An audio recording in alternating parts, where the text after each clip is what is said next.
আমার একটা দৃঢ় বিশ্বাসের কথা আপনাদেরকে বলি। আর খুবই সুদৃঢ় বিশ্বাস এই বাংলাদেশেই এবং এই ইউনুসের যে কই মাছের প্রাণ দেখা যাচ্ছে, এর জীবন দশাতেই, এর বেঁচে থাকতেই এর যে অপকর্ম, দেশদ্রোহী কর্মকাণ্ড, দেশ বিরোধী কর্মকাণ্ড এবং স্বাধীনতা বিরোধী কর্মকাণ্ড, অন্যায়, অবিচার, সুদের ব্যবসা, অবৈধ সুবিধা নেয়া, এইসবের বিচার এই বাংলাদেশের মাটিতেই হবে।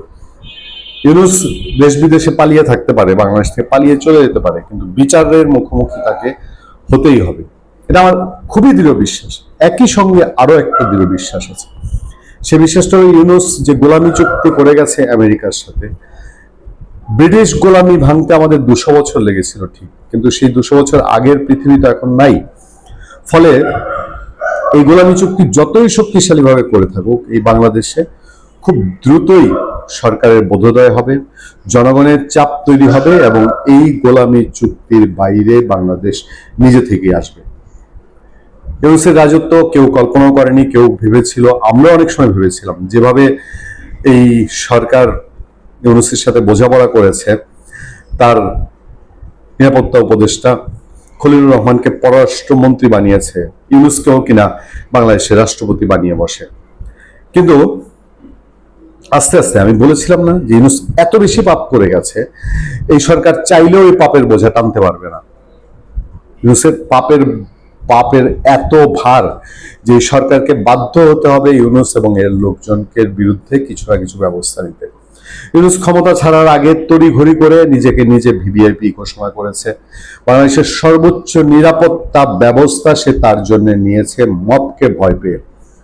আর তো কোনো কারণ নেই। এই বাংলাদেশে কারো খেদে কাম নাই যে জঙ্গি আক্রমণ করে, ইউনুস তো জঙ্গিদের লোক, ফলে তাকে গিয়ে আক্রমণ করবে এরকম কোনো বিষয় ছিল না। সে সোজাসাপটা বাংলাদেশের পাবলিককে ভয় পেয়ে সে এসএফ নিরাপত্তা, সর্বোচ্চ নিরাপত্তাটুকু নিয়েছে।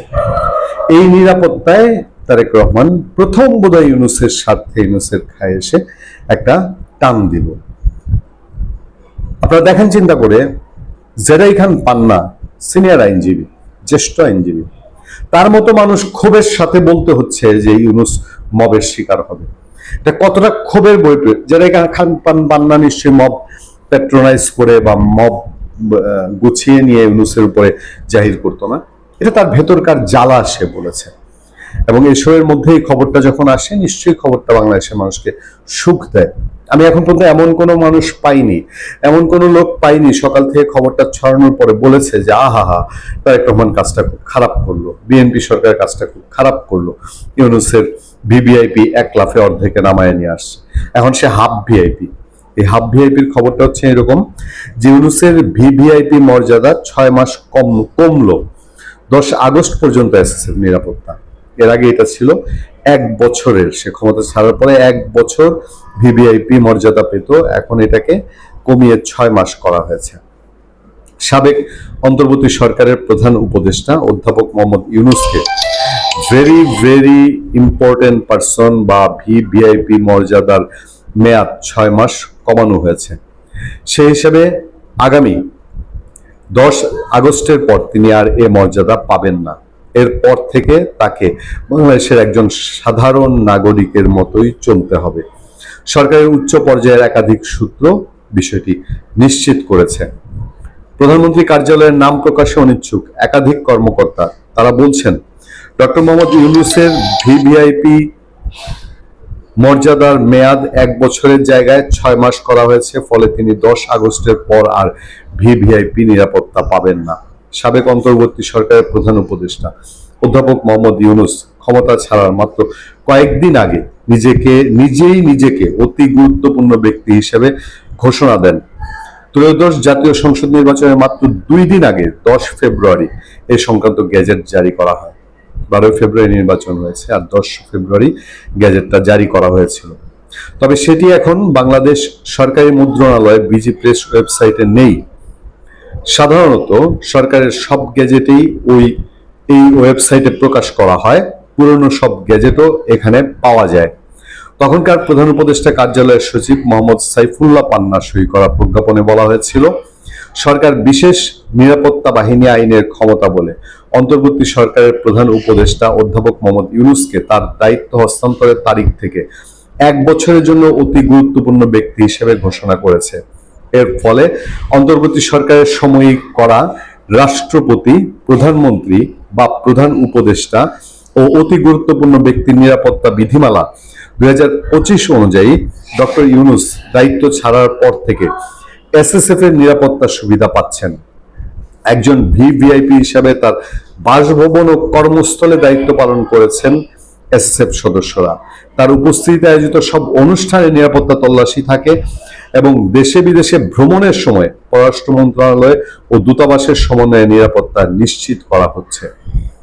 নির্বাচিত নতুন সরকারের প্রধানমন্ত্রী গত 17 ফেব্রুয়ারি শপথ গ্রহণ করায় ওই দিনে ইউনূস সরকারের মেয়াদ শেষ হয়। 2024 সালের জুলাই অভ্যুত্থানের পর 5 আগস্ট শেখ হাসিনার নেতৃত্বাধীন সরকারের পতনের পর 8 আগস্ট ইউনূস সরকার গঠন হয়েছিল। দর্শক, আমি শুধু একটা কথাই আপনাদেরকে বলি যে কতটা খারাপ, নিচু এবং বাজে লোক হলে দেশের মানুষের টাকা দিয়ে, সে দেশে তো বটেই, বিদেশে সে তো অহরহ এক পা বিদেশে পড়ে থাকে, সেখানেও বাংলাদেশকে তারা, সে বাংলাদেশের নিরাপত্তা, জনগণের টাকা, জনগণের একটা উপকারে যেই লোক কোনোদিন আসে নাই, সে বাংলাদেশের জনগণের টাকায় পারলে সে আজীবন ভিআইপি মর্যাদা নিত।